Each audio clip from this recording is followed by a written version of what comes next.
Did you know over 60% of first-time clients do not return for a second visit? That is so painful, but it doesn't have to be that way. That's where Maya comes in. Maya is the ultimate marketing software for the beauty and wellness industry. We have a proprietary funnel utilizing special algorithms to help connect the right consumers with the right providers at your business. This means that Maya helps you get higher spending clients you love to work with who stay the long haul. If you want to increase your revenue, increase your client count, increase your average ticket, and increase your new client retention, then you need Maya. Go to joinmaya.com to set up your own personal virtual tour and see why over 500,000 consumers have trusted Maya and the businesses we work with to find their perfect beauty and wellness pro. We promise you will love Maya. Thank you for joining me. This is Katie Whitledge with the Beyond the Technique podcast. Today we're talking about speak confidently in any situation. Who better to speak on this topic than Dawn Bradley? You may remember Dawn. She joined me over 300 episodes ago. Well, it's 319. Episode 319. I put it in our show notes where she was on. We talked about 5 must-have questions to ask every client. So good. So check that out. Today, we're bringing her back to help your stylists and sometimes even salon owners. When do you need to speak confidently and how to speak confidently in every situation? So if you haven't followed Dawn, heard about Dawn, it is your day to do that. I have her Instagram in our show notes as well. So please go follow her. If you're listening, I want you to know you can actually watch today's episode on YouTube. That link is also in our show notes. Sometimes it's fun to see the faces behind the name. So go and watch today's show. And let me remind you about Dawn Bradley. She is the creator of Rock Your Business, a stress-free guide to earning 6 figures, and the host of the Anxious Creative podcast. She's been a hairstylist for over 20 years, a salon owner for 15, and has worked all over the world with some of the top names in the beauty industry. She was named by Salon Magazine as Canada's #1 woman of influence. She has built an audience of thousands of creatives who struggle with anxiety and overwhelm, who learn from her weekly on how to build profitable, sustainable careers on their own terms. Her work has been featured on Global News, Fashion Magazine, Behind the Chair, and she has been named one of Canada's finest bridal stylists in Wedding Bells magazine. She's taught thousands of creatives around the globe how to earn 6 figures stress-free. Students of Dawn have been able to cut back their hours, eliminate stress, and double their income. Everybody's probably fired up, right? I am. I'm so excited to bring you back. Welcome back, Dawn Bradley, to Beyond the Technique. I'm so excited to be back. Thank you so much for having me. Man, I'm so excited too. I just have been following you for so long. And what I love is that you just bring really quality content and education, and just your heart as well, and your willingness to be vulnerable and share transparently with everybody. So I appreciate that. And I also appreciate that you're in Canada. I'm in Wisconsin. So you're one of a few guests that I ever have on that we're going to have the same accent. Yeah, very similar, except I think you're more east and I'm more west. There's a slight difference, but Yeah. yes. Yeah. Well, Yeah. I don't think I say A, so that's good. Ah, or whoop, whoop. Okay. Anyway. Whoop. Yeah, Yeah. okay. I'll say Okay. sorry. Yeah. Let's remind everybody. I mean, you have such an amazing resume. You've been in this industry and have achieved truly so much in, I think, a short amount of time. Like the longer we're in here, it's like we're not getting older. Everybody else is just growing up. But Yeah. what is really setting your heart on fire these days? Oh, I mean, so many things, but I think the really beautiful thing that lights me up is seeing hairstylists and beauty professionals leaning into their vulnerability and their courage and seeing that build their confidence behind the chair and how they like interact with their clients and realizing that like confident, like I feel like there's this like shift happening where like people used to think confidence was cockiness, and it's like this softening, and that gets me really riled up is like learning how to show people how to be soft while being confident. Hmm. Yeah. It's an interesting thing how when we first got in the industry, we couldn't or really didn't rely on social media to help grow our business. And now you have to rely on it, right? So Hmm. you have to have courage to put yourself out there. And yet comparison is the thief of joy. And so is real judgment. And I wish I could say that, we kind of judge little kids and say little kids are savage. Little kids can be so mean, but that can be true for adults too. So, like, how do you encourage people to show up and kind of release any fear of judgment? Oh, I know that's a that's so really great basic. question. Tell me how to solve my life problem, struggle with rejection. Yeah, I think to quote like Elizabeth Gilbert, if you've ever read the book Big Magic, it's like stop waiting for fear to not be present. You have to learn to move forward despite the fear. And she uses this really cool analogy that I share with my students all the time is if you're on a road trip, fear doesn't get to be in the driver's seat. And it doesn't get to be in the passenger seat and it doesn't get to pick the radio station. It's like in the back with duct tape over its mouth. And so learning that like fear gets to be present, but it doesn't get a say in the actions that you take. And I mean, that is since I read that book, I think in 2014, it's been such a North Star for me to be like, fear is actually an indication. And actually, oh, I want to like run and get a book. I just read it. Fear is actually an indication of interest in something. Because if you didn't have fear, you wouldn't care. And so fear doesn't get to make decisions. Fear shows you that you're interested, and it's that you're actually like you feel like there's something at stake. And so I forget what your original question was completely, but like realizing that, like, stop waiting for the fear to go away. Realize that the fear is there because you're interested, you're intrigued, and you want to move forward. And so you have to move forward despite the fear. Not saying that you're going to be successful always, because failure is the pathway to success, and I've failed many, many times, and that's part of my like superpower is I don't shy away from sharing the failures. It's not about the highlight reel over here. Yeah, it's so true. And no matter what, you might be judged. You can't be fearful Yeah. of that because you Yeah, can't like control what other people think. absolutely. You really, one of my mantras when I first started writing down mantras was what other people think of me is none of my business.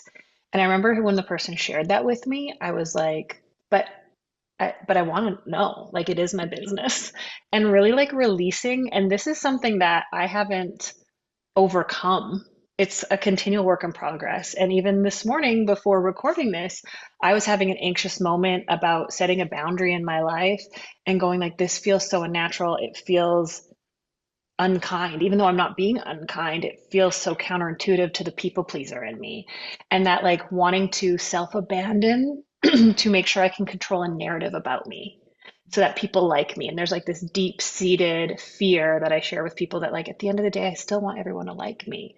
And so the fear of judgment is, I don't want to say will always be present in my life, but it's something I've learned to live with and work with and move beyond. Does Fear that make can lead sense? to, yeah, it does. Yeah. And I know fear can lead to that anxiety. And that's a big part of your platform and even your podcast on the creative Mhm. anxious. Um, we all have that. So, how do it sounds like you have a lot of really cool rituals and processes or just practices.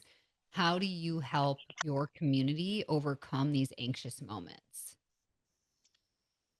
I think honoring the anxiety, recognizing, like, not trying to run away from it, but really sitting with it and going, what are you trying to protect me from? And really kind of like seeing your anxiety as a separate piece of you, not the whole of you, and going, okay, this fear, this anxiety is popping up. What part of me and what story is it telling me about this right now? What is it saying? Like, is this like 14-year-old Dawn that was like, rejected by this group of girlfriends and who like is terrified of like people not liking her now? Okay, well, you know what? Like, I'm 42 now and I got you. You're good. We're not 14 anymore. And like kind of like separating yourself from the anxiety and the fear and recognizing, okay, like I understand what you're doing here and thank you. And it's like learning to thank the fear, learning to thank the anxiety. And I know it kind of sounds woo-woo-y, but honestly going, I understand what you're trying to do. You're trying to protect me. You're trying to protect me from rejection. You're trying to protect me from embarrassment or shame or whatever you think might happen. And so I think recognizing what's it trying to protect you from? Thank it for that and go, you know what? I got it. We're good. I Even love if we're rejected. I love that you brought that up because I think we do this so much where we identify as this. So reframing, like not saying I have anxiety. or I am an anxious person. That's like becoming your identity. It's like shifting, like I have feelings of anxiety at times and starting to recognize what triggers it. And like, I love that you are teaching that to separate that out. What do you think it is that we all want and desire this sense of identity? Like we need it. How do we create something like healthy for ourselves that we can identify with? That's a big one. I know. How do we create something? Say that again. How do we create something that we can identify with? Yeah. I mean, do you feel like we all as humans have this innate desire to have a sense of identity where we Mm-hmm. say, this is who I am? How do you help your community like discover and step into their authentic identity in order to like eventually be able to speak confidently, have those healthy boundaries like you just mentioned? How do we get to Yeah, a healthy identification of ourselves? I think it really boils down to self-trust. And this has been a continual learning process of mine, is like because I feared what people might think or say, and I really wanted to control how people perceived me, I didn't trust my own inner guidance.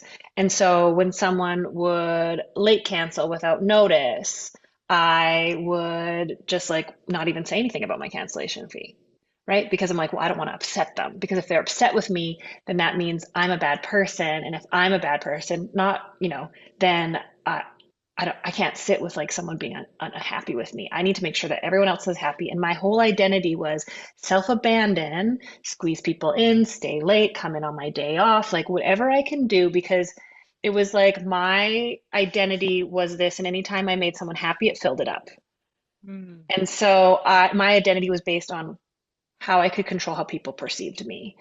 And it's like as quickly as the validation comes in, it goes out of the cup and you need more and more and more and more. And it almost becomes, I want to say like people pleasing almost becomes an addiction because you're pleasing people to get a sense of identity outside of yourself. Tell me I'm amazing, like, oh, I'm fully booked. I don't think I can get you in then. And someone will go, oh, but Dawn, you're the only one who knows how to do my hair. And logically, I'd be like, there's so many good hairstylists. But this like broken little girl in me was like, I am the only one who knows how to do your hair. Okay, wait, I can fit you in. Right. And it became this like unconscious dance and manipulation where I didn't believe that myself, I was whole and worthy as who I was. So I needed to outsource it to other people. So anything I could do to get that quick fix validation. I mean, if you think of it like an addiction, it's like you get the high and it's gone as quickly as it comes, and then you need more and you need more and you need more. And so really learning how to, who are you without all the validation? Who is your authentic self? Like strip it away. And it's not an easy thing to do by any means, because when your whole identity has been based off of how happy I can make other people, how much I can appease people, and how much they can then tell me how wonderful I am.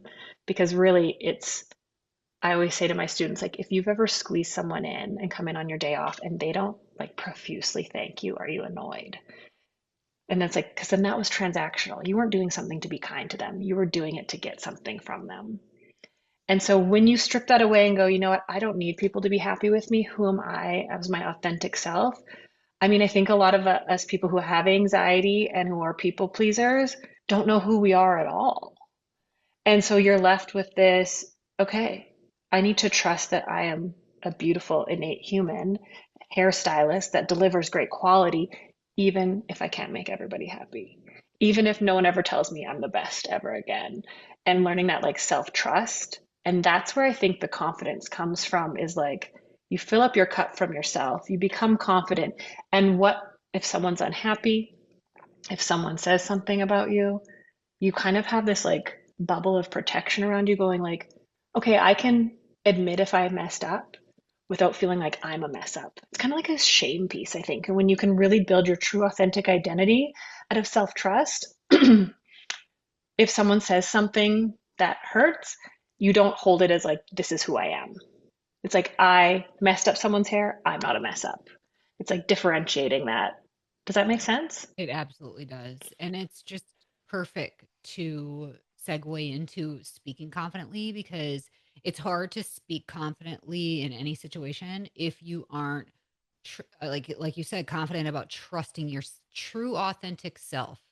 So Mm-hmm. that seems foundational. And once we discover and really just accept ourselves almost. And that, Yes. by the way, is hard. I'll say this because we are on social media constantly. So you're like, oh, I want to be like that. I like the way that looks, or she looks, or he does this or that, or whatever. And then that's like, well, how do I be, that can be inspiration. But at the end of the day, you got to at some point spend a little time alone with yourself and get to know yourself. Right. So I think I agree with you 100% that that's foundational. So once you feel confident about your true authentic self, how do you take that into the world and speak confidently in any situation? I feel like we should bring up a situation. You've talked cancellation. So teach me, how would you help your community speak confidently in that situation where somebody doesn't uphold their appointment time? Yeah, I love this because so many of my students have sent me screenshots of like where someone's like, "Hey, so sorry, I can't make my appointment in 2 hours." And most of my students immediately go into assumptions and they get frustrated and they get resentful. They're like, I can't believe this person doesn't, they kind of have this expectation, and this was me too, is my cancellation policy is there to deter people from canceling. But I always say, unless your cancellation policy says you may not cancel late, it's just showing people what the consequence of canceling late is. And it's our job as a professional to follow through on it. But we hope that the cancellation policy itself will just deter it so we don't have to deal with this uncomfortable situation. And so recognizing, okay, what is a kind, compassionate, and confident way I can deal with this? Because passed on would have been like either not said anything and then waited for it to build up, and then just be like, just so you know, excuse me, just so you know, you've late canceled like 3 times now, and that's not cool, and I have to charge you. Like I would have gotten like snippy about it, and realizing this client might not even know about my cancellation policy. This was before I had custom consultations where I made people sign off on them, and I assumed that they saw that teeny tiny text on my website, which like nobody's looking for. And so, what I've taught my students and what I started doing is when someone said, "Hey, I have to late cancel," or "I have to cancel late," I'd be like, "Hey, no problem. Happy to do that. I just want to remind you of the cancellation policy that we went over together." And so long as you've gone over it together with them or they've agreed to it at some point, I think that's a really important part. Like 99.9% of my client students that say that to their person, they're like, "Oh, actually, let me see if I can change this meeting." Or, "Hey, no problem, charge my card." And when you can do it from a compassionate point of like, absolutely, we can cancel it, just want to let you know the consequences and that they were aware of them. Or I think the other scenario is, hey, maybe I haven't told you about my cancellation policy or made you aware of it before. So this time I'm happy to waive it, but I want to let you know that moving forward, if a late cancel happens under 24 hours or whatever your policy is, I will need to charge you a fee. And Yeah. then you can say, let me, or if they do know about it, be like, happy to cancel it, just so you know that there's a fee, or you can still come, let me know how you want to proceed. And giving people the option on how to proceed gives them a sense of feeling in control as well. And you're not being mean, you're not being aggressive, you're just being factual. And Yep. so like my students are like, yeah, my client like moved their meeting, or they're like, oh, I didn't realize, because people will always go the path of least resistance and they'll test the waters, and it's our job to meet them with what is true, not bending over backwards, not fear of a conflict. And we so many of us people with anxiety fear confrontation and conflict. And so we'll do anything to avoid it, abandoning ourselves, abandoning our policies, losing money. Like I did a poll of over 1,000 hairstylists, and on average, there was 2 to 3 cancellations a week, adding up in anywhere between like $200 and $500 a week. Which, if you times that by 52, I'm not good at mental math, but that's a lot of money. That like I think it was something like I think it's like $15,000. $6,000 minimum. Yeah. Yeah, it was like 6,000 to like 16,000 a Right. year that people are losing on late cancellations. Yep. And realizing that if you just go, hey, just want to let you know, like I will have to charge you, people go, okay. And like how much people want to hit 6 figures. It's not about, but I could never charge more. It's not about charging more. It's just like actually regarding your business like a business. I'm chuckling because my math was off. It'd be like 12 grand minimum a year. Okay. I just think about it for a minute. It went by month and not by week. But no, I think that's so spot on. And I think you're right. There is this avoidance of conflict. But also we tend to be a little more passive aggressive sometimes because you Hmm. said this a little bit ago where it's like the fine print. We do tend to put things real tiny and like it's there, but when I think about even my dentist, I confirm my dental appointment on email and through a text, and they still sent me a reminder after my confirmation saying, by the way, don't miss or you pay $100. So, and it's just all automated. And you think, well, it's my dentist. That's not like the person that cleans my teeth. So it's fine. But Hmm. as a consumer, you don't even take that as anything but professional. But we sometimes don't identify ourselves to that same level of professionalism as a dentist. And it's literally us sometimes ourselves having to do those communications. And I think that's where that struggle bus comes in. So I love that you help your community like confidently create these scripts and the right things to say so they can speak confidently. What would be like another scenario that an anxious stylist or somebody who avoids conflict would be in this industry where it's like, this is how we need to step up and speak confidently? I mean, I think like lots of people want to fire a client, and sometimes I think people do it prematurely. They like want to fire a client to avoid confrontation. But I think just saying no in general, some especially if you're self-employed and you have the ability to like manipulate your schedule. If someone's like, oh, I mean, I remember when I went self-employed in 2010, I was so scared of clients not moving with me. They're like, when can I get in? I'm like, when do you want to come in? And they're like, well, when's your schedule? I'm like, I'm open. I just wanted to be available. I was so scared of like losing people. And I've learned that you can say no in a way that shows people you're not doing something to them or at them, but you're doing it for them. And so if someone's like, hey, can I book in on Sunday? Instead of being like, I can't believe this person asked me to come in on Sunday. They should know. They don't. People are focusing on themselves, but going, hey, I really want to say yes to this. But the reality is I know that if I came in on my day off, I would be exhausted and you wouldn't get the quality from me that you're used to getting. So I have to say no to make sure that I protect your service and what you're used to getting from me because I know you come to me for the quality. Or like, I used to squeeze people in or get them in last minute on a 12-hour day. And then they'd want to fix because it wasn't good because I squeezed them in. And then I'd be annoyed. "Ah, well, just so you know, like I could only do that much. Then I'd get snippy and passive aggressive because I'd be frustrated with myself. And usually, your frustration with other people is truly frustration with yourself. When you feel disrespected from other people, it's showing you that you had a lack of a boundary somewhere. Mm. And that's like the hardest thing is to look yourself in the mirror and go, I'm not frustrated with them. I'm frustrated with myself. I'm not getting disrespected by them. I'm allowing them to disrespect me. And I'm in control, but it's funny. A lot of times, like my students are control freaks as well. But when it comes to things like this, they want to be like, oh no, I'm not in control. And it's like, no, you are, but it means stepping up. And so I think the really important thing is when you're going to say no to something and when you don't want to, or when it's hard, saying, I really want to say yes. But the reality is, I'm not able to give you the service that you're used to getting from me. Or if I squeezed you in, I wouldn't be able to give you the quality, and that's not fair to you. And showing people it's not slamming a door in their face, it's not doing something to them or at them, it's doing it for them. So I always say kindness, compassion, and empathy. And when you say no, showing them you're not doing something to them or at them, but it's doing for them. I, gosh, there's so much to this. I also think you brought up something without straight up saying it that I feel is a thing, and that's that we tend to take things personally. Hmm. Is that just a characteristic because we're creatives and it's like our artistic work? It is very personal to us. What are your thoughts on that? Yeah, I think that comes back to being a people pleaser. And so many times I would say, like, you think you're doing it for the other people, but you're doing it as that transaction to like feel worthy. And so we're actually like really self-absorbed, but we think we convince ourselves we're not, right? And so it's like, oh, um, what was the thing sorry, like, what was the original question? Because I feel like I Yeah, went on a like little tangent there. that we tend to take things personally. Okay, yeah. And so realizing that, like, if someone's upset, like, when you can build that confidence muscle, which Brené Brown says confidence is born from courage and vulnerability. So it's not about like this, like, I think there's like fake confidence, which comes from like cockiness and ego and like, oh, I feel confident because everyone's telling me amazing.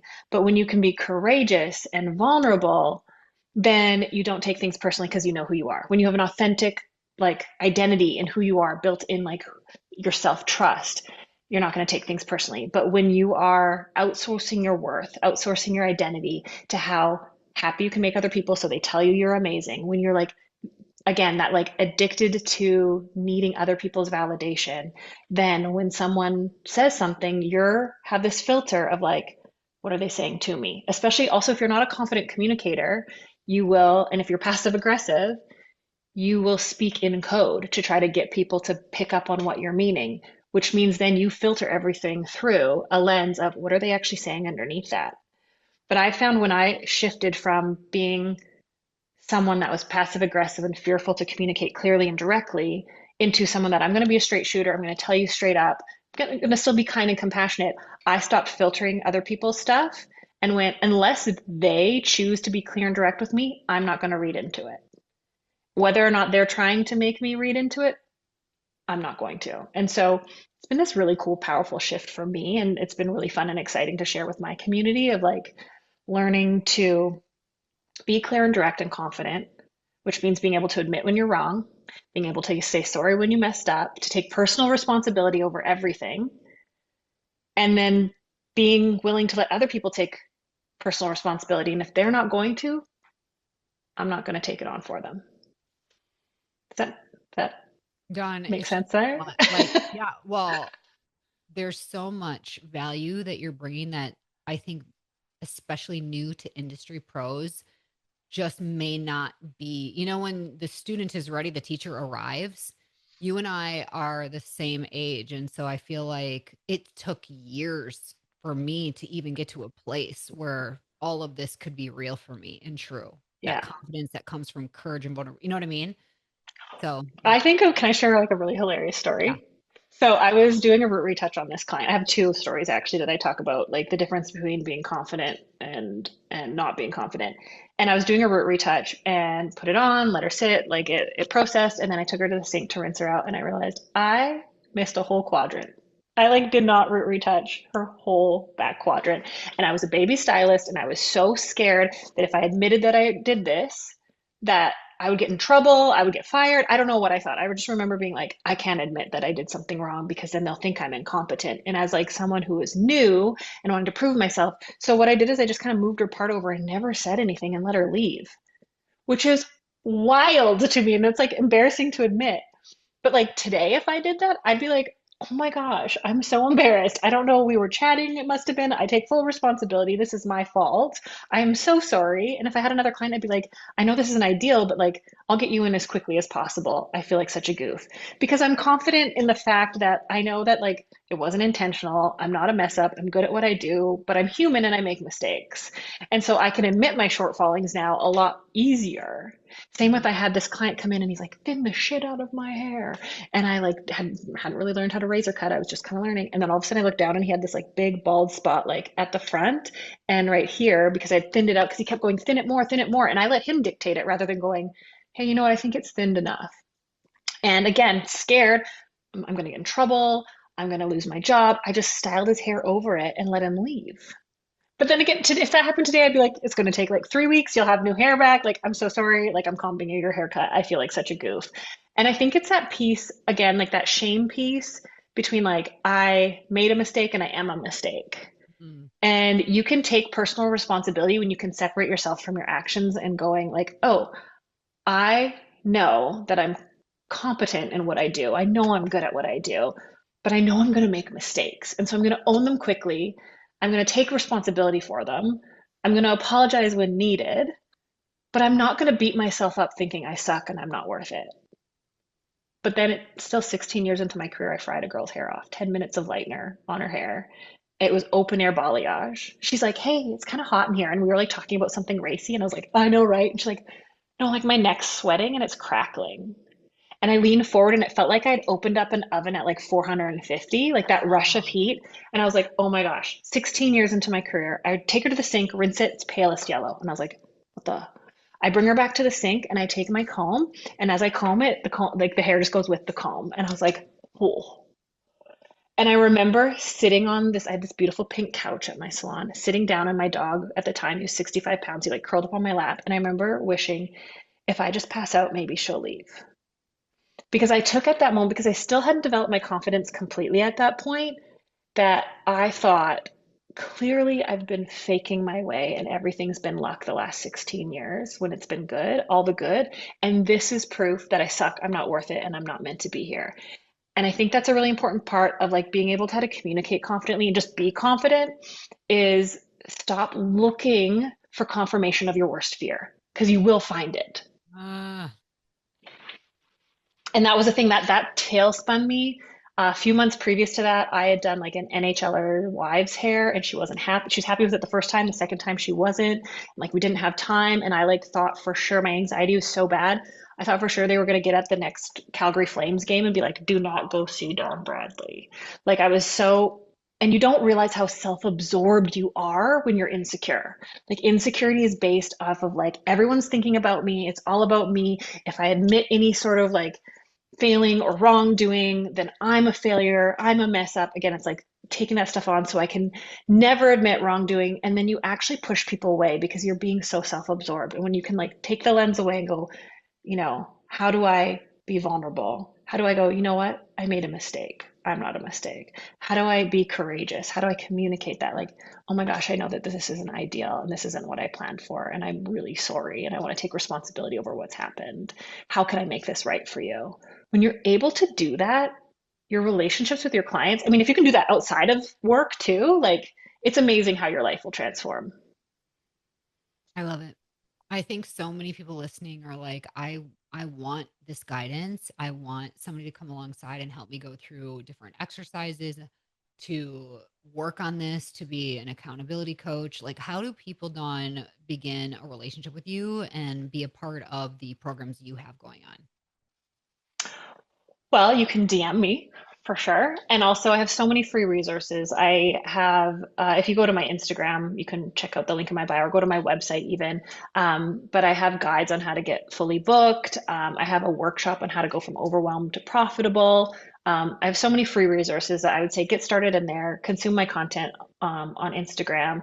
Listen to the podcast, really. And then I really like personal connection. So DM me and like let me know what your scenario is, what you're going through, because it's so personal. And then I can let you know like what resources I have, or if you're interested in the programs, what programs would be best suited for you, depending, because like you said, it's like when the student is ready, the teacher arrives. I don't think if I would have listened to me now the first year in the industry, I would have been like, no way in hell I'm doing any of that, lady. Like, I had to, sometimes you have to go through stuff to be ready to be ready for the next step. And Yeah. unfortunately, I hate that that's the answer, but sometimes it's experience that brings you to the place of Yep. being ready to break your walls down, being ready to get vulnerable, being ready to take courageous action. But until you've gone through something, you're like, no, why would I take this layer of self protection away? Mm. Well, Dawn, before we wrap everything up, what would be some final words of wisdom or encouragement for everybody listening today? I would say remember that you're a big deal and you can do hard things. And the quicker you take messy, immediate, imperfect action, the quicker things will start to happen for you, regardless of how it turns out. So good. I wrote down so many like moments where I'm like, I want to remember that quote forever. So thank you so much. I really always enjoy you being with me and I really appreciate your time. So thank you. Thank you. And thank you all for joining us here week after week. If you appreciate this platform, please take a moment to leave us a 5-star review wherever you're listening so that more people like yourself will discover Beyond the Technique, where we're here to change the way that you are supported in your business. Until next time, have an awesome day and stay strong.